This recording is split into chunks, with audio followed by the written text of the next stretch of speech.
মানে এখন একটা জিনিস যুক্তিতে না একটা পেরে তো জিনিস এগুলাই করবেন আপনারা, হাসাহাসি এগুলাই করবেন। হ্যাঁ, সেটা তো আপনার সাথে কেউ অফ যুক্তিতে কোর্স, অফ পারছে না কোর্স। ভাই। অফ কোর্স এটা তো আমরা সবাই বুঝতে আপনি পারছি। আপনি মোহাম্মদের উম্মত জালাল আব্দুল্লাহ না, আপনার সাথে যুক্তিতে পারা সম্ভব?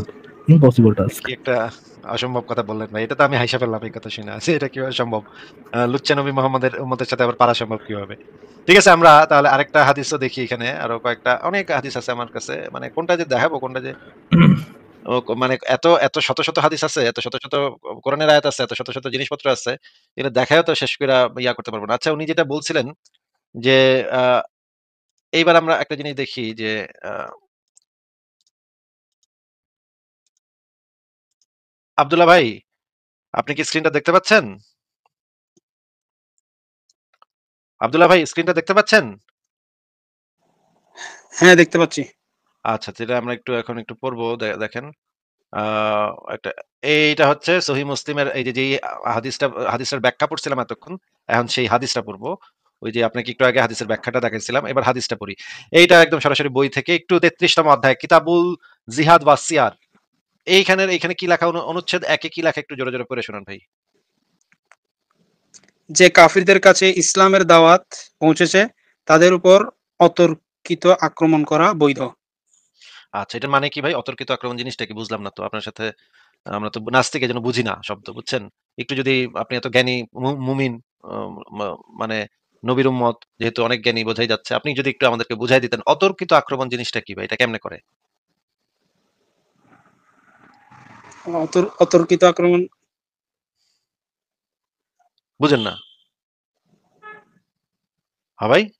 হ্যাঁ, বৈধ বলা আছে কিন্তু এখানে তো করতে বলা হয়নি। বুঝেন নাই? বৈধ বলা আছে কিন্তু করতে বলা হয় নাই নাকি? ফরাজ ভাই, আর কি কমু? বৈধ বলা আছে কিন্তু করতে বলা হয় নাই। আব্দুল্লাহ ভাইয়ের ওয়াইফকে সবাই, আব্দুল্লাহ ভাইয়ের ওয়াইফকে এলাকার লোকজনের স্প্যাং করা বৈধ, করতে তো বলা হয়নি। ওই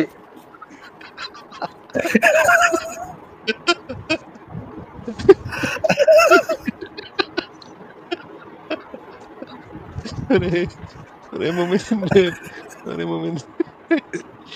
আব্দুল্লাহ ভাই, আপনি কি নিজের কথা নিজেই শুনা দুঃখে মরে যাচ্ছেন না কেন? এটা তো আমি বুঝতেছি না। এরকম চরম বিনোদন আছে ফারাজ ভাই, এটা তো চরম বিনোদন ভাই। আচ্ছা, ঠিক আছে, বুঝলাম যে এখানে তো বৈধ বলা হয়েছে কিন্তু করতে তো বলা হয়নি। আচ্ছা, হাদিসটা পড়ি আমরা, দেখি এখানে কি বলা আছে। আব্দুল্লাহ একটু ভাইয়ের যদি কোনো বাচ্চা মেয়ে থাকে তাকে সবাই শশা খেজুর খাওয়ানো এলাকার লোকজনের জন্য বৈধ, করতে কাউকে বলা হয়নি। আমি শশা খেজুর বলতে শশা খেজুর মিন করতেছি, যেহেতু বাচ্চা মেয়ে অন্য কিছু মিন করতেছেন। আপনারা যদি অন্য কিছু মিন করেন, আমি আপনাদের সাথে এক কাতারে নেই। হ্যাঁ, শশা খেজুরের কথাই বলতেছি। উহ, উহ। আচ্ছা, ৪৩৭০ নম্বর হাদিস। আব্দুল্লাহ ভাই, দেখি তো পড়তে পারেন কিনা এটা, দেখি তো, পারেন তো, দেখি কি লেখা এখানে। ইবনে আউন রাদিয়াল্লাহু আনহু হতে বর্ণিত, তিনি বলেন, আমি নাফে রাদিয়াল্লাহু আনহুকে লিখে পাঠালাম এবং জিজ্ঞেস করলাম আক্রমণের পূর্বে কাফিরদেরকে ইসলামের আহ্বান জানানোটা কেমন। উত্তরে তিনি আমাকে লিখে পাঠালেন যে এই বিধান পদ্ধতি ইসলামের প্রাথমিক যুগে প্রচলিত ছিল। রাসূলুল্লাহ সাল্লাল্লাহু আলাইহি ওয়াসাল্লাম বনী মুস্তালিকের উপর অতর্কিত আক্রমণ করেছেন এবং তারও পাল্টা আক্রমণ চালিয়ে পশুদেরকে পানি পান করাচ্ছিল। ফলে মুসলমানরা তাদের যুদ্ধকারীদেরকে হত্যা এবং নারী ও শিশুদেরকে কয়েদ করে ফেলেছে। আর সেদিনই বর্ণনাকারী ইয়াহিয়া বলেন, আমার ধারণা জুয়াইরিয়া অথবা নিশ্চিত বলেছেন বিনতুল হারেস মুসলমানদের হাতে পৌঁছেছে। আচ্ছা, নাফে আচ্ছা, বলেন, আচ্ছা। আপনাকে আপনাকে জিজ্ঞাসা, যে বনু মুস্তালিকের লোকেরা তো তাদের ঘরের ভিতরে ছিল, তাই না? তাদের গোত্রের যে বাসস্থান, সেই বাসস্থানে ছিল, তাই না? হ্যাঁ, বাসস্থানে তারা রাতের বেলা তাদের পশুদের পানি পান করাচ্ছিল এবং তাদের নারী এবং শিশুরা ঘুমাচ্ছিল তাদের ঘরের ভিতরে নাকি?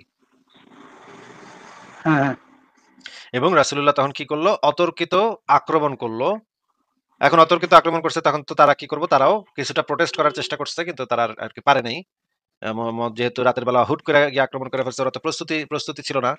ওরা তো আগে থেকে জানতো না যে মোহাম্মদ রাতের বেলা এইভাবে ফট করে মানে আল্লাহু আকবার বেলা মানে ঝাঁপায় পড়বে তরবারি নিয়ে। ওরা তো তখন পশুদেরকে পানি পান করাচ্ছিল, ওরা তো বুঝতেই পারে নাই। হঠাৎ করে আইসা কোপাকুপি শুরু করে দিল মোহাম্মদের বাহিনী। তারপরে করলো কি, পুরুষদেরকে হত্যা করে ফেললো এবং নারী এবং শিশুদেরকে গনিমতের মাল বানাইলো, মানে দাসী বানায় ফেলাইলো। নাকি আব্দুল্লাহ ভাই, আমি কি একটা কথাও বানায় বলছি বা বাড়ায় বলছি বা কমায় বলছি, কিছু কিছু কি করছি আমি, নাকি এটা এখানে বলা আছে? না না কিছু বানায় বলেননি। আমি কি বানায় বলছি নাকি এটা এখানে এই হাদিসে বলা আছে সেটা একটু বলেন। আচ্ছা আমি আরেকবার পড়ি হাদিসটা দাঁড়ান। আচ্ছা পড়েন।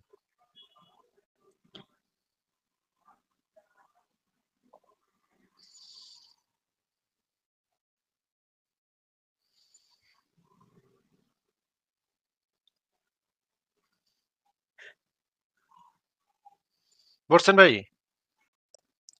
আরো অনেকগুলো দেখাইতে হবে তো, একটু দ্রুত পড়েন ভাই।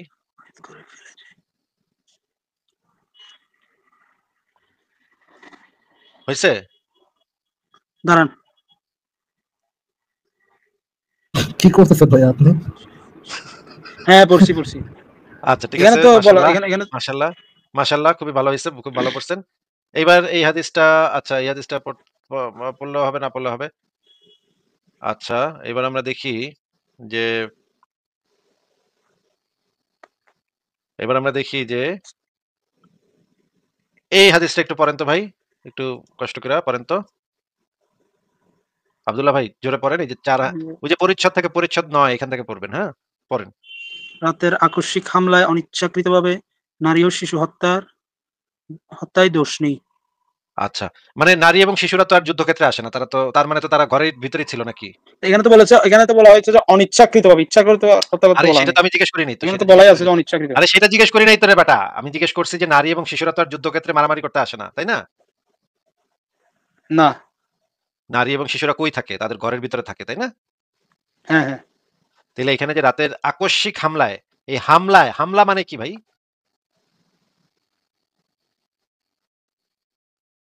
হ্যাঁ হামলা আমরা সেটা মানে সবাই খেতে যাবো। হামলা মানে তো হামলাই ভাই আর কি।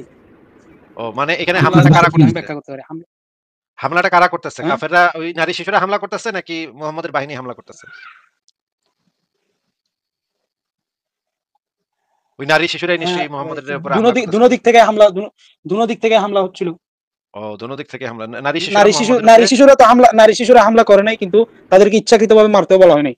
সেটা আরে অনিচ্ছাকৃতভাবে মারা গেলে ইচ্ছাকৃতভাবে তখন মারতে সেটা বলা দোষ হয়েছে নেই। নাকি সেটা তো জিজ্ঞেস করি নাই। এই যে হামলাটা কারা দোনো করতেছে? দিক থেকে হামলা হইলে নারী শিশুর লয়ে হামলা করছে দোনো দিক থেকে নাকি?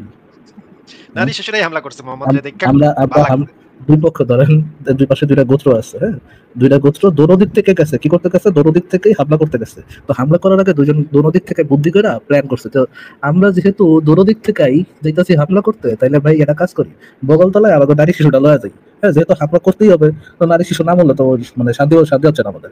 নারী শিশুকে নিয়ে যাই সাথে করে নাকি? ভাই হামলা করা দোনো দিক থেকে হামলা করলে দোনো দিক থেকে নারী শিশু নিয়ে গেছে নাকি আব্দুল্লাহ ভাইয়া?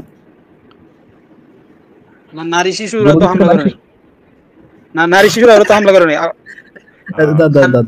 আমার কথার রেসপন্সে মানে আমি যেহেতু বলতেছি যে দোনো দিক থেকে যারা হামলা করতে গেছে, যারাই দুই গোত্রের মানুষ দোনো দিক থেকে যারা কি করতে গেছে, হামলা করতে গেছে, তারা বগলতলায় তারা নারী শিশু তো নিয়ে যায় নাই।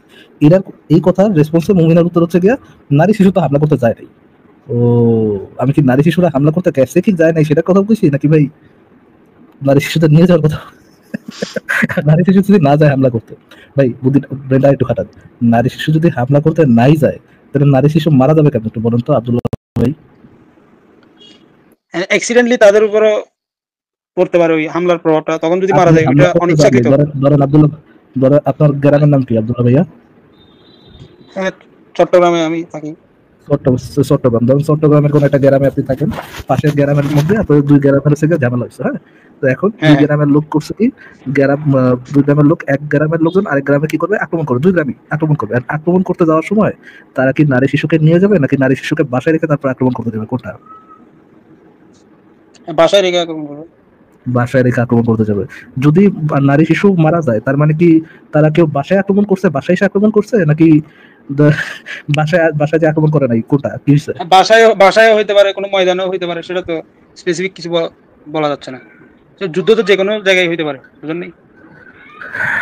যদি আপনার বাসায় এসে কেউ আক্রমণ করে, বাসায় এসে যদি আক্রমণ করে, তার মানে কি তারা তারা এক পক্ষ আসে আক্রমণ করতে নাকি দুই পক্ষই আক্রমণ করতে গেছে, আপনারা ডিফেন্ড করতেছিলেন, আপনারা প্রতিরোধ করতেছিলেন, কোনটা? আপনার বাসায় এসে যদি আক্রমণ করে তাহলে কি আপনারা আক্রমণ করতে গেছিলেন নাকি প্রতিরোধ করতে গেছিলেন? প্রতিরোধ বলা যায়, সেটা ওই পক্ষকে আক্রমণ প্রতিরোধ বলা যায়, দুইটাই বলা যায়, আক্রমণ বলা যায়। দুইটাই বলা যায়। ও আচ্ছা, আচ্ছা, আচ্ছা। প্রতিরোধ বলা যায়, এটা আক্রমণও বলা যায়। ও মানে নিজের গ্রামে যদি কেউ আক্রমণ করতে আসে তাদেরকে ইয়ে করা, মানে তাদের আক্রমণ থেকে নিজেদেরকে প্রতিরোধ করাকেও আক্রমণও বলা যায়। ও আচ্ছা, আচ্ছা, আচ্ছা, আচ্ছা, আচ্ছা। আচ্ছা আপনি তো আমরা বহুত একটু বড় চ্যানেল আব্দুল্লাহ ভাই। ভাই আমরা একটু আব্দুল্লাহ ভাইয়ের চেহারাটা একটু দেখবো যে এই টাইপের কথাবার্তা বলা তা মুমিনদের জন্য তো এই ধরনের কথাবার্তা বলাটা দুষ্কর হওয়ার কথা। মানে এরকমের কেমনে উনি বইলা যাচ্ছে এটা তো আমি বুঝতেছি না। এখানে ম্যাট্রিকের বেশি পরিষ্কারভাবে টাফ লেখা। করাটাই মনে হয়। যদি পাস করতো তাহলে এরকম এরকম হওয়ার কথা না আসিফ ভাই। ভাই অশিক্ষিত মানুষও ইন্টেলিজেন্ট হয়। কিন্তু সে একেবারে মনে হইতেছে ব্রেইনের ভিতরে যে একটা কীটপতঙ্গ ঘুরতাছে ওখানে, হ্যাঁ? কিচ্ছু নাই ওখানে, হ্যাঁ? ওখানে আর কিচ্ছু জিনিস নাই। সব কান দিয়া উনি কান আচ্ছা, আমি ফুটাইতে, কি ফুটাইতে সব আপনাদেরকে সব মগজ বাইর আত্মসম্মানে করবে। লাগে এরকম এরকম কোনো কথা বলছি আপনাদেরকে? ভাই ভাই আপনি আপনারা ভাই এগুলো এগুলো কি বলেন? আপনার ওই সমস্ত বলার মতো যে আপনি যে বুদ্ধি লাগে পয়েন্টে কথা বলেন না, এটাও আপনি আপনার নাই। পয়েন্টে কথা বলেন, এগুলো কি বলেন আপনি?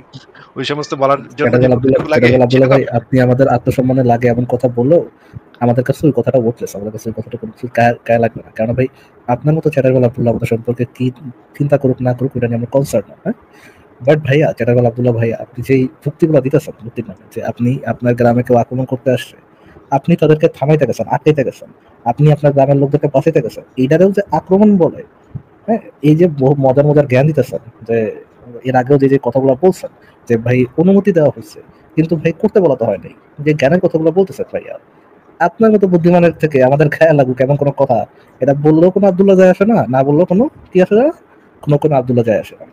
উনার কথা শুনে মনে হচ্ছে যে উনি আমাদের আত্মসম্মানে আঘাত করবে। এই দুঃখে আমি মনে করেন ৩ দিন ভাত খাবো না। বুঝছেন? এত কষ্টে দুঃখে আমি মনে আবার করেন। এটা বিশাল বড় একটা চ্যাটার বেলা আব্দুল্লাহ আপনাকে একটা কথা বলেছে, আপনার মনে লাগবে না আসিফ ভাই? এটা কত হইলো, আপনি বাথরুমের দরজা আটকাইতে কান্নাকাটি করবেন না? অবশ্যই করব। আব্দুল্লাহ ভাই আপনি একটু দেখেন তো যে এখানে রাতের আকস্মিক হামলায় এখানে হামলাটা কারা করছে একটু যদি বলতেন? হামলা তো ২ দিক দুই থেকে পক্ষই হইছে, করতে কিন্তু পারে। প্রথমে দুই দিক প্রথমে থেকে তো হইছে। আচ্ছা ঠিক আছে হইছে আর কইতে হবে না। হইছে। আচ্ছা এবার হাদিসটা একটু পইড়া শোনান তো। মানে আমি আসিফ রাসূলুল্লাহ ভাই, আমার আমার মনে হয় বমির তীর ঘুমাইতে হবে না, বুঝছেন? ব্রেনের উপর যত প্রেসার দিচ্ছে, বুঝছেন, সারা জীবনে যত ইউজ করে নাই, আজকে পুরাটা ব্রেনে খাটায় মনে করেন, ব্রেন তো আগামী ভো 1 মাস করে শব্দ ছুটিতে করতেছে থাকবে। মনে করেন ব্রেইনটা ভো করে শব্দ করতেছে। মনে ওভারলোড কত হয়ে যাচ্ছে অফ ব্রেনের করতেছে। মধ্যে। হ্যাঁ, আব্দুল্লাহ ভাই আপনি একটু হাদিসটা পইড়া শোনান আমাদেরকে। ব্রেন মনে করছিল আমি চাকরি থাকি, হ্যাঁ, কি সুন্দর আরামসে আছি, দিনে 3 বেলা ভাত খাই আর ঘুমাই। আজকে এত ওভারলোড কেন বুড়ি করতেছে গজায় আমার গেছে। মধ্যে? এর ব্রেইনের মনে করেন বুড়ি গজায় গেছে বয়ে থাকতে, থাকতে। আচ্ছা হ্যাঁ, আমার আব্দুল্লাহ ভাই কি, পড়েন। হ্যাঁ, বলেন, বলেন। আব্দুল্লাহ ভাই যে হাদিসটা পড়েন, আমি রাসূলুল্লাহ এখান থেকে পড়েন। হ্যাঁ, আমি রাসূলুল্লাহ সাল্লাল্লাহু আলাইহি সাল্লামকে জিজ্ঞেস করলাম, হে আল্লাহর রাসূল, আমরা রাতের অন্ধকারে আকস্মিক হামলায় মুশরিকদের শিশুদের উপর আঘাত করে ফেলি। রাসূলুল্লাহ সাল্লাল্লাহু আলাইহি সাল্লাম বললেন, তারাও তাদের মধ্যে গণ্য। আচ্ছা, আচ্ছা। ঠিক আছে। এইটা নিয়ে ফারাজ ভাই আপনি এই প্রশ্নটা ইকবাল ভাইয়ের প্রশ্নটা একটু করেন। ইকবাল ভাই আপনি নিজে এসে প্রশ্নটা করতে পারতেন। মানে তাহলে আরো ভালো হইতো, আরো মজা হইতো। ফারাজ ভাই আপনি কি না ভাই, ইকবাল ভাইয়ের প্রশ্নটা করবেন? মানে ইয়ে দেখেন, এটা হচ্ছে টোটাল 2 লাইনের একটা প্রশ্ন। আমার মনে হচ্ছে না যিনি 1 লাইনের প্রশ্ন বুঝেন না তার জন্য এটা ওভারলোড হয়ে যাবে আর কি, একটু বড় হ্যাঁ, এটা সমস্যা হয়ে যাবে। এটা এটা বুঝতে ওনার অনেক কষ্ট লাগবে। ইকবাল ভাই আপনি একটু ভাইঙ্গা অল্প, অল্প শব্দের সেন্টেন্স তৈরি করে আপনি যদি প্রশ্নটা লিখে দিতেন আমার মনে হয় ফারাজ ভাই আপনি কি একটু ভাইঙ্গা ওনাকে প্রশ্নটা বুঝায় দিবেন? আমি নিশ্চিত এই প্রশ্নটা উনি বুঝবেই না। ভাই আমি বলি ওনার রেসপন্স কি হবে? ভাই ডাকাত তো ভাই ডাকাতি করতে যায়, ডাকাত তো ভাই হামলা করতে যায় না। Perfect, perfect. আপনি তার মনস্তত্ত্বটা ধরতে পারছেন। একদম ডিপে চলে গেছেন আপনি তার আব্দুল্লাহ ভাইয়ের ডিপে ঢুকে গেছেন আপনি একদম। বুঝছেন ফারাজ ভাই? গভীরে ডুব দিয়েছেন আপনি। এরকম যে কিভাবে আমি প্রিটি মাচ শিওর। ভাই আব্দুল্লাহ ভাই বলেন তো, যে ধরেন কোন বাড়িতে যদি কোন ডাকাতি করতে চায়, ওই বাড়ির লোকজনের মধ্যে যদি মানে একটা যুদ্ধ হয়ে যায় দুই পক্ষের মধ্যে, তাহলে কি ভাই ওটাকে আহ, মানে দুই পক্ষের মধ্যে হাতাহাতি হয়, মারামারি হয় আর কি, মানে বাড়ির লোক আর ডাকাতের মধ্যে, তাহলে কি বলা যায় যে দুই পক্ষই হামলা করতে গেছিল নাকি এখানে এক পক্ষ হামলা করতে গেছিল?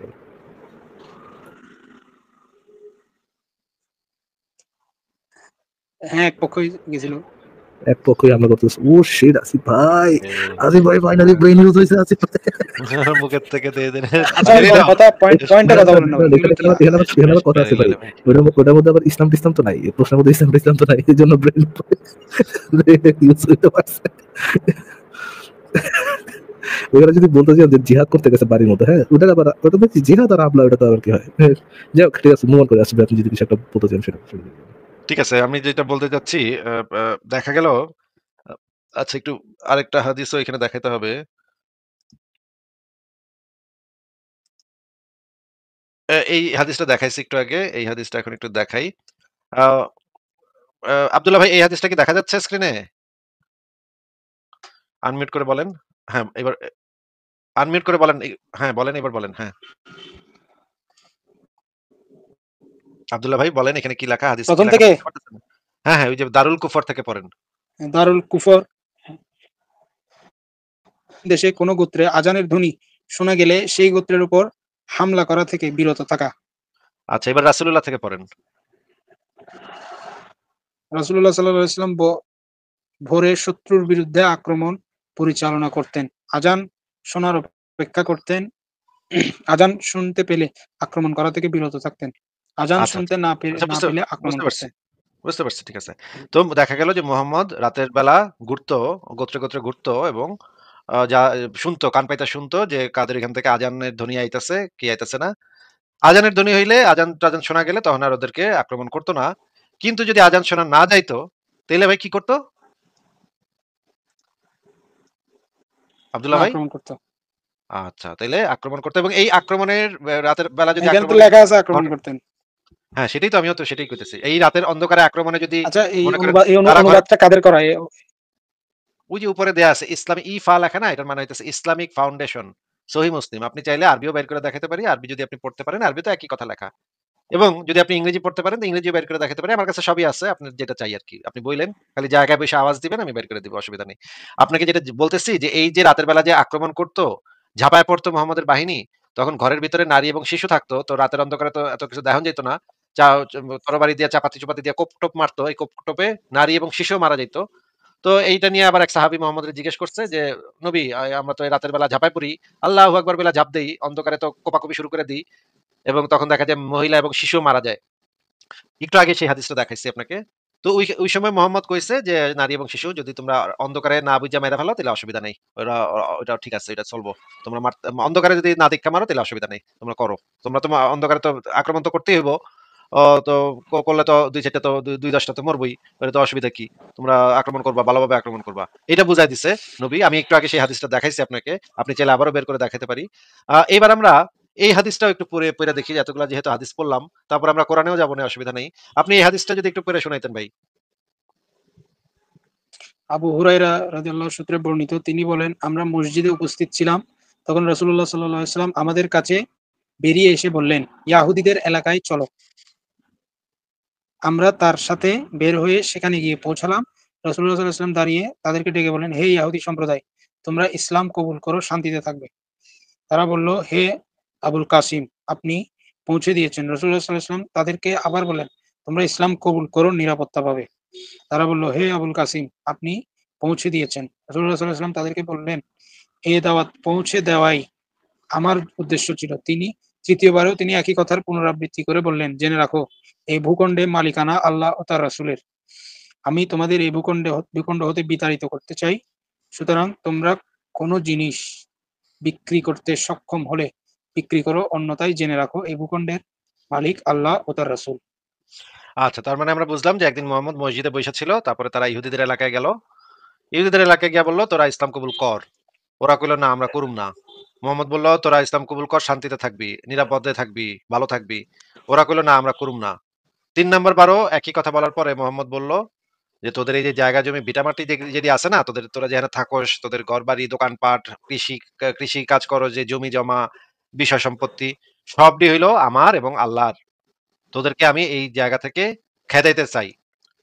তোদের ভিটামাটি সব আমি দখল করতে চাই। তোদের দোকানপাট, জায়গা জমি, বসতবাড়ি সব আমি দখলে নিতে চাই। কারণ এগুলো হইতেছে আমার এবং আল্লাহর। তোরা যদি ২-৪ টা জিনিস বিক্রি করতে পারোস তাহলে বিক্রি কর। কইরা এখান থেকে যা আগা। তোরা এখান থেকে ভাইগা যা। তোরা এখান থেকে জাগা।" তো এরপরে ইহুদিরা কি করলো? তারা যে শত, শত বছর ধরে যেখানে বসবাস করত, তাদের জায়গা জমি, ভিটামাটি, দোকানপাট, ক্ষেত খামার সবকিছু রাইখা তখন তাদের কি করতে হইল ভাই? তাদেরকে সেই জায়গাগুলা নবীর কাছে দিয়া তাদেরকে ওইখান থেকে চলে যাইতে হইল। এই জিনিসটা আব্দুল্লাহ ভাই, এবার আপনি একটু কল্পনা করেন তো, যে মনে করেন কালকে যদি মিয়ানমারের বৌদ্ধরা যদি আপনার বাসায় এসে যদি বলে যে, "আব্দুল্লাহ, তুই বৌদ্ধ ধর্ম গ্রহণ কর, শান্তিতে থাকবি।" আপনি কইলেন, "না ভাই, আমি বৌদ্ধ ধর্ম গ্রহণ করব না। আমি ইসলামেই ভালো আছি ভাই।" তখন তারা আবার বলল যে, আব্দুল্লাহ বৌদ্ধ ধর্ম গ্রহণ কর, নিরাপত্তা পাবি। আপনি কইলেন, না বৌদ্ধ ভাই, মিয়ানমারের বৌদ্ধ ভাইরা, আমি বৌদ্ধ ধর্ম নিব না, আমার ইসলামী ভাল লাগে, ইসলামী ভাল লাগে, আমি ইসলামী আছি। তখন ওই বৌদ্ধ মানে মিয়ানমারের ওই যারা আসছে তারা এসে বলল যে, এই দাওয়াত পৌঁছে দেয়াই আমার উদ্দেশ্য ছিল। তৃতীয়বারও একই কথার পুনরাবৃত্তি করে বলল, তারা বলল, আব্দুল্লাহ জেনে রাখ, তোর এই যে জায়গা জমি ভিটামাটি যেটি আছে না, সেগুলো হইলো গৌতম বুদ্ধ আর আমাগর। আমি তোরে এই ভূখণ্ড থেকে বিতাড়িত করতে চাই। তুই যদি ছোটখাটো জিনিস বিক্রি করতে পারোস তাহলে কর, নইলে জেনে রাখ এই ভূখণ্ডের মালিক গৌতম বুদ্ধ আর মিয়ানমারের। এই কথা বলার পর আপনার জায়গা জমি ভিটামাটি, আপনার ক্ষেত খামার, আপনার যা যা আছে, আপনি হয়তো একটা গরু বা একটা ছাগল বিক্রি করতে পারছিলেন, ওইটার টাকা আপনি নিতে পারছেন। বাদ বাকি যে আপনার যে জায়গা জমি বিষয় সম্পত্তি সবই সেই লোকেরা দখল করে নিল। এই যে দখল করে এটা নিল, এই কাজটা কি আপনার সাথে কি ন্যায় কাজ হয়েছে নাকি অন্যায় কাজ হয়েছে বলেন তো? দখল করে নিলে তো আমিও উল্টা করবো, প্রতিরোধ করবো না? আমি ওকে হাসি মুখে দিয়ে দিব ওদেরকে। হাসি মুখে দিবেন নাকি এটা তো প্রশ্নই করি নাই ভাই। আমি তো বলি নাই যে আপনি কি হাসি মুখে দিবেন নাকি কান্দা মুখে দিবেন। আপনার তো ক্ষমতাই নাই, হয়তো আপনার ক্ষমতাই নেই, হয়তো তারা অনেক সৈন্যবাহিনী। ইহুদিদের আরে কথা শুনে ইহুদিদের কাছে। আবার কথা মাঝখানে কথা আচ্ছা কইতেছেন। আচ্ছা, আপনারা বলেন তো বলেন যেটা বলেন। প্রশ্ন করি না সেটা উত্তর দেন কেন? তারা অনেক সৈন্যবাহিনী নিয়ে আসছে, বিরাট দলবল নিয়ে আসছে, এবং আপনি যদি জি। এখন প্রতিরোধ করতে যান তাহলে আপনি জানেন যে আপনার বউ বাচ্চারে একেবারে জবাই করে লাগবে সাথে সাথে। আপনি তো করবোই, আপনার বউ বাচ্চা সহ করব। এখন আচ্ছা, আপনাকে বিরাট যেটা সৈন্যবাহিনী নিয়ে আসছে, এটা কোথায় লেখা কথা আছে? কথা যেটা জিজ্ঞেস করতেছি সেটা আগে শুনে উত্তর দেন। যদি মিয়ানমারের কেউ যদি এরকম করে আপনার সাথে, তাহলে কি কাজটা কি নৈতিক কাজ হবে নাকি অনৈতিক কাজ হবে? হ্যাঁ, সেটা হবে অনৈতিক, কিন্তু এটার সাথে এটার কোনো মিল নাই যে হাদিসটা দেখাইছেন। এটার কোনো মিল নাই। এখানে কোথায় বলা আছে যে বিরাট সৈন্যবাহিনী নিয়ে আসছে? এটা কোথায় বলা আছে? একটু আগেই তো আপনাকে আমি দেখাইলাম, রাতের অন্ধকারে অতর্কিত হামলা বৈধ। মোহাম্মদ হামলা করতো রাতের এখানে অন্ধকারে বিরাট হামলা করতো। সৈন্যবাহিনী নিয়ে আসছে, এটা কোথায় বলা আছে? এটা কোথায় বলা আছে? এটা আমাকে বিরাট দেখান সৈন্য তো, কোথায় এই তো বলা আছে যে মসজিদ। বিরাট সৈন্যবাহিনী নিয়ে আসছে? তো এখানে বিরাট ইহুদিদের সৈন্যবাহিনী কোথায় বলা আছে? ও আপনি বলতেছেন যে এখানে যেহেতু বিরাট সৈন্যবাহিনী বলা নাই, যেহেতু বিরাট সৈন্যবাহিনী বলা নাই, সেহেতু এইটা সে এই তো মোহাম্মদ নিজে ল্যান্ডারে দাঁড়াইতো সামনে, এইবার ভাগ ভাগ ভাগ মেলা ব্যাগে দিলাম। মোহাম্মদ একলা একলা গিয়া কোনো অস্ত্র-শস্ত্র নেয় নাই। ফারাজ ভাই দেখেন, মনে করেন ইহুদি গোত্রের ২,০০০ লোক ছিল। মোহাম্মদ টিংটিঙা গেছে, গিয়া কইছে ভাই তোরা এখান থেকে যা। ছোটবেলায় যখন গরু টরু কিনতে যেতাম, বুঝছেন, কোরবানির ঈদের সময় অনেক জায়গায় ওই ল্যাংটা ফকিরা থাকতো, মানে ল্যাংটা ফকিরা থাকতো হচ্ছে যে হাগু করে গায়ে হাগু মাখিয়ে দেবে, এরকম এরকম থাকতো না? আসলে ছোটবেলায় শুনছেন এরকম ছিল যে ভিক্ষাটা দিলে হাগু মেরে দেবে গায়ের মধ্যে। মোহাম্মদ মানে এরকম ছিল, বুঝছেন, তোরা ভাববি না যে না ভাবলে কিন্তু আচ্ছা ফারাজ ভাই, হাগু ফারাজ করে ভাই, গায়ে লাগাই দিল। ফারাজ ভাই মনে করেন আব্দুল্লাহ ভাইয়ের ১০ ভাই বোন, চাচাতো ভাই টাচাতো ভাই মিলায় ১০ ভাই। সবাই সান্ডা মার্কা একদিন রাস্তা দিয়ে যাইতেছে। টিংটিঙা একটা হ্যাংলা পাতলা পোলা আইসা ওই ভাই ওনাদেরকে বলল, তোদের পকেটে যা আছে দিয়া দেন, এলা তোরা সবরে মেরে দিলাম। এই কথা বলা কি একটা টিংটিঙা কম বয়সী ইসরে পাকা পোলার পক্ষে এই ধরনের হুমকি দেয়া কি সম্ভব ফারাজ ভাই? না ভাই, সম্ভব তো না। যদি এনাফ সামর্থ্য থাকে তাইলেই তারা সেই হুকুমটা দিবে। শুধুমাত্র তখনই এই হুমকিটা দেয়া সম্ভব যখন আব্দুল্লাহ ভাইরা ১০ ভাই আছে, ১০ ভাইয়ের থেকে শক্তি সামর্থ্যে বেশি যদি থাকে, তখনই শুধুমাত্র এই হুমকিটা দেয়া ওই পোলাপানের পক্ষে সম্ভব। নইলে ওরা যদি সংখ্যা কম থাকে, এই হুমকি তো কোনো বলদেও দিব না গিয়া। কোন বলদে একজন লোক গিয়া ১০ জন, মনে করেন জিমে গিয়া, মনে করেন আমি কোনো একটা জিমে গিয়ে দেখলাম যে ২০ টা পোলা জিম করতেছে, এত বড় বড় মাসল। আমার পক্ষে কি ভাই সম্ভব হইব যে ওই তোরা এই জিমের থেকে বাইরে, আজকে থেকে এই জিমটা আমার? এটা কি আমার আমার বলার মতো বুকের পাটা আমার হইব? আমার বুকের পাটা তখনই হইব যখন ওই জিমে যে কয়টা আছে তার থেকে বেশি লোকবল আমার কাছে আছে, অস্ত্র-শস্ত্র আমার কাছে আছে, এগুলো নিয়ে আমি গেছি। শুধুমাত্র তখন এই কথাটা বলা আমার পক্ষে সম্ভব। আমার পক্ষে বলা আ মানে মানে নাইলে তো আমি কমুই না ভাই। আমারে তো ওরা মাইরা মানে আমার পাছার হাড্ডি ভাইঙা দিবে ওরা, তাই না? আব্দুল্লাহ ভাই আমাদেরকে বলতেছে যে যেহেতু এখানে বিরাট সৈন্যবাহিনী বলা নাই, সেহেতু নবী একলা গেছিল। একলা গিয়া হুমকি দিছে। ইহুদিরা মনে করেন ২,০০০ লোক, পুরা গোত্র, ওরা একলা মুহাম্মদের হুমকি শুনেই ভয়ে ভাই ওখান থেকে ভাইগা গেছে। আব্দুল্লাহ ভাই আপনারা কি ভাই কি খান বলেন তো ভাই? কি খায়া আপনারা মানে মাথায়, আপনারা কি খায়া এরকম মাথাটা আপনারা বানান? এই রকমের মাথাটা বানানোটা তো এটা একটা মানে ফারাজ ভাই আমি আর মনে পারব না। আব্দুল্লাহ ভাই বলেন তো যে আপনারা কি খান ভাই? আপনারা কি খায় এরকম মাথা বুদ্ধি আচ্ছা, হ্যাঁ, আব্দুল্লাহ ভাই বলেন তো আপনারা কি খান আসলে বলেন তো?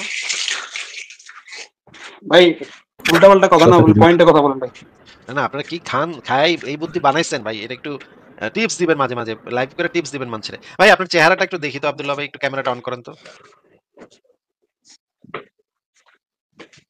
না ভাই, এখন ক্যামেরাটা অন করা যাবে না। আচ্ছা, অন্ধকার হলে অসুবিধা নেই। আমি ক্যামেরাটা এখন হালকার অন করা উপরে যাবে না। হালকার উপরে দেখি ভাই, হালকার উপরে দেখি। না না না ভাই, হালকার উপরে দেখি না ভাই। কি না। আপনার তো আপনার দিনী ভাই না। আপনি তো আমার আপনি তো মহিলা মানুষ না যে ক্যামেরা, আমাদের থেকে পর্দা করা লাগবে আপনার। এবং আপনি তো আমাদের হারায় দিচ্ছেন ভাই। না আপনি তো আমাদের তর্কে পরাজিত করছেন। তাহলে আপনার চেহারাটা একটু দেখবে না আপনার দিনী ভাইরা? হ্যাঁ, আমরা এরপরে আব্দুল্লাহ ভাইকে এন্টারটেইন তখন করবো যখন হচ্ছে ক্যামেরা অন করে চেহারাটা দেখাবে, তারপরে আর কথা বলবো। এছাড়া আব্দুল্লাহ ভাই আজকে আর না। হ্যাঁ, অন করবে ক্যামেরা অন করবে। তাহলে পারলেন না আপনারা? ঠিক আছে, তা তো পারলামই না, এটা তাগিয়ে রেখেছি। এই তো ঠিক আছে ঠিক আছে ভাই, দেখাইবেন ঠিক না, আছে। চেহারা দেখাইবেন না।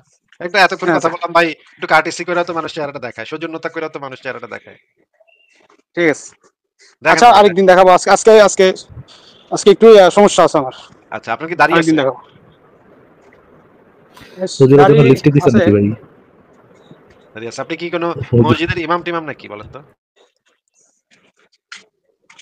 না, আমি জেনারেল লাইনে পড়ি। আচ্ছা, পড়ালেখা কতদূর করছেন? আমি মাদ্রাসায় পড়িনি, আমি জাস্ট এই আর কি। আমি ইঞ্জিনিয়ারিং আচ্ছা। একটা প্রাইভেট বিশ্ববিদ্যালয়ে পড়ি, হ্যাঁ কি ট্রিপল নিয়ে। কোন প্রাইভেট ইউনিভার্সিটিতে পড়েন আপনি? ওয়াও ভাই, আমি ইয়াতে আইইউবিতে আইইউবিতে পড়েন? কোন ডিপার্টমেন্টে পড়েন? ট্রিপল আইইউবি মানে কি ভাই বলেন তো? আপনার ডিন কে? আইবি ডিন মা- কি আপনার ডিপার্টমেন্টের ডিন কে বলেন তো? বাদান ভাই, আইইউবি মানে কি? আচ্ছা ভাই, এখন হচ্ছে আইইউবি মানে কি? কাজে যাইতে হবে। বাবা, আইইউবি মানে কি আব্দুল্লাহ ভাই? আইওবি মানে কি একটু যদি বলে দিতেন, আইওবি দিয়ে কি হয়? ভাই আমি আপনার সাথে ইয়া নিয়ে কথা বলতেছিলাম যে আইবি টপিকে মানে সেটাই কি? বলে। আইওবি মানে কি ক্যাটাগরি আব্দুল্লাহ ভাই, ইসলামিক ইউনিভার্সিটি কিনা সেটা আইইবি মানে জিজ্ঞেস কি? করছি। আইইবি মানে কি?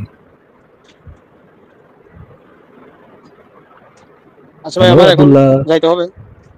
আইওবি মানে আব্দুল্লাহ, কি? আইইবি মানে কি? আইইবি মানে কি? যে ইউনিভার্সিটিতে পড়েন ওই ইউনিভার্সিটির মানেটা কি? আইইবি মানেটা কি?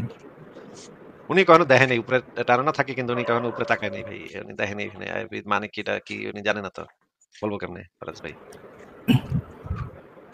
ভিসি কে? আইইবির ভিসি কে ভাই?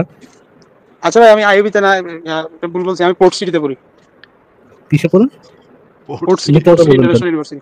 সত্যি ভাই, এটা আমি আইইউবিটা ভুল এর বলছি। আগে তো মিথ্যা কথা কেন বলছিলেন? আচ্ছা, যে ইউনিভার্সিটিতে পড়েন ইউনিভার্সিটির ডিনের নাম কি? হ্যাঁ, ইউনিভার্সিটির ডিনের নাম কি? আপনার ডিপার্টমেন্টের নাম কি? আমার ডিপার্টমেন্ট ট্রিপলি ট্রিপলি মানে কি বলেন তো? মানে হচ্ছে ইলেকট্রিক্যাল এন্ড ইলেকট্রনিক্স ইঞ্জিনিয়ারিং। আপনার ডিনের নাম কি?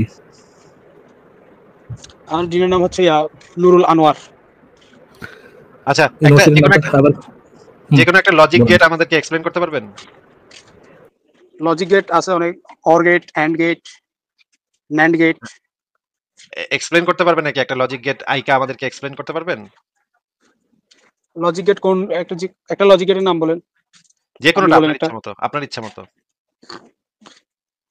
যেমন অ্যান্ড গেট আছে, আচ্ছা, OR gate আছে। অর গেট দিয়ে আপনি একটা ইয়া বানাইবেন, বানায় আমাদেরকে এক্সপ্লেইন করবেন। একটা ফ্লো চার্ট আমাদেরকে তৈরি করে এনে দেখাইবেন, ঠিক আছে? আচ্ছা ফ্লো চার্ট তৈরি করে এনে দেখায় আমাদেরকে বুঝাইবেন যে এটা কেমনে আপনি করলেন এবং এটা দিয়ে কোন গেট দিয়ে কোন জিনিসটা পাস হইব। পারবেন এটা? হুম নেক্সট হ্যাঁ, লাইভে পারবো। আপনি এসে আমাদেরকে এই জিনিসটা বুঝাইবেন, ঠিক আছে? তারপর আপনার সাথে কথা বলবো, ঠিক আছে? আচ্ছা ঠিক আছে, তাহলে আচ্ছা, আজকে ঠিক বিদায় আছে জানালাম। ঠিক আছে আব্দুল্লাহ, আপনাকে ঠিক আছে বিদায় জানাই তাহলে। ফারাজ ভাই, আপনি কি লাইভ আরো